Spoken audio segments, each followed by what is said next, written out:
I'm a Southerner, first of all.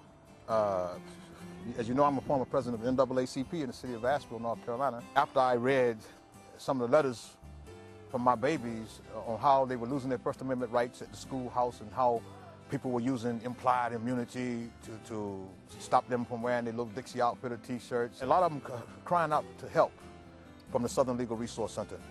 And surprisingly for me, a great deal of those babies that were crying out for help were black babies.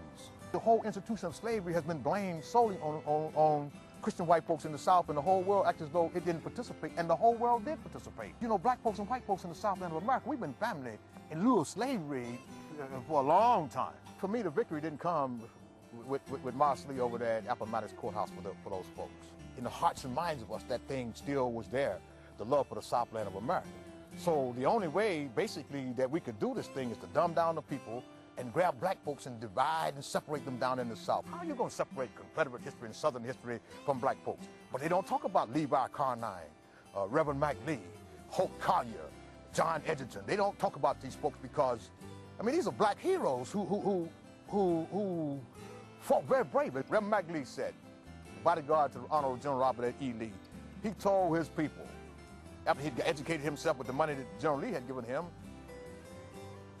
keep your faith in God, buy you some land, get yourself educated, and beyond all else, put your faith and trust in the white man in the South, no other, because he knew what was in the hearts and minds of Southern people. These folks talked about Nathan Bedford Forrest. Well, if it don't be for Nathan Bedford Forrest and that original Ku Klux Klan, I'm not talking about what happened after Nathan Bedford Forrest, many of us Southerners, red, yellow, black, and white, would be just like the dinosaur around here in the Southland of America, extinct. And people don't understand that.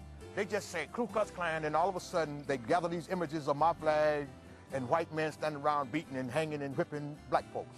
Wrong, wrong, wrong. Thaddeus Stevens and his boys found out how successful that the Klan was at defending Southern folks, red, yellow, black, and white. So what did they do? They started sending their boys down here and dressing up like the Klan and committed terror in the South. And then all of a sudden, you know, Nathan Bedford Forrest understood this thing. He told his men, let's just come home. Let's go home and forget about this thing. And I'll tell you something. From all the accounts of what you do find, there was not a single man who looked like me that wouldn't have given his life for Nathan Bedford Forrest. Trained cadre of black folks on plantations all across the Southland of America, made all the implements of war, stayed at home, provided all the foodstuffs. Many went off to fight in the war gloriously. In the 77 cities that I marched through when I walked to Texas, there was not one town that somebody did not come with a black Confederate hero. When my great-great-grandmama Hattie Edgerton stood on those shores in 1788 on her way to the Honorable T.R. Edgerton family in Rutherford County, North Carolina, I'm so glad she didn't get left behind. Those Africans didn't like us then. They don't like us now. The only people that ever showed any love for us, those same white folks in those cotton fields and corn fields that we live side by side and call ourselves family. And I'm not here defending the institution of slavery, because slavery was bad when Jesus Christ walked the earth. It's part of man's inhumanity to the man. There's a resolve in those children, much like their grandfathers that we see buried around here. They want to know. And now they have these things called computers.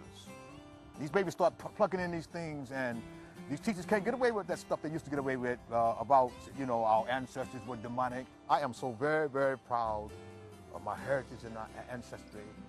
God, in his infinite wisdom, could have sent my grandmama someplace else as a slave, but he sent her to the greatest country. He sent her to the Southland of America.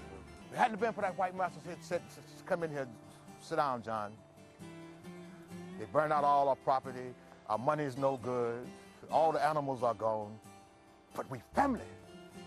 Let's work together to make this thing survive and work again. And they did. And they did.